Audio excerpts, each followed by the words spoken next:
за Република Северна Македония. Да.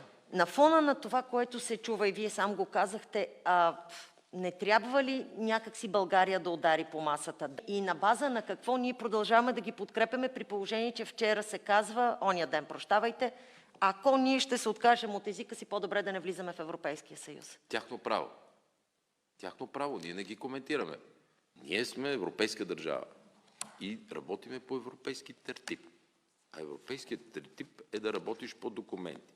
И когато 27 държави плюс председател на парламент, комисия, съвет са приели текст, в който поименно е посочено договора за добросъседство, точка 9, и България, ние сме свършили нашата дипломатическа работа. Ако някой се отклони от този документ, при всяка една глава България може да го блокира. Затова, както аз им казах, зависи от вас.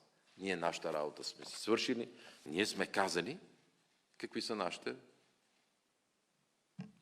не претенции, защото не е хубава дума, нашите условия, за да бъдат прияти в Европейския съюз.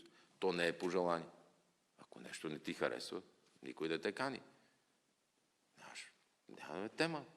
Ако искат. Ние първи ги подкрепихме за НАТО. За кое не ги подкрепихме? Как да излезем и какво да кажем? Ще сме македонци накрая. Това не да кажем. Ние сме си свършили работата, колегите я подкрепиха, гласуваха я и това е основният документ, по който България ще работи за напред. Обичаме ги, уважаваме ги.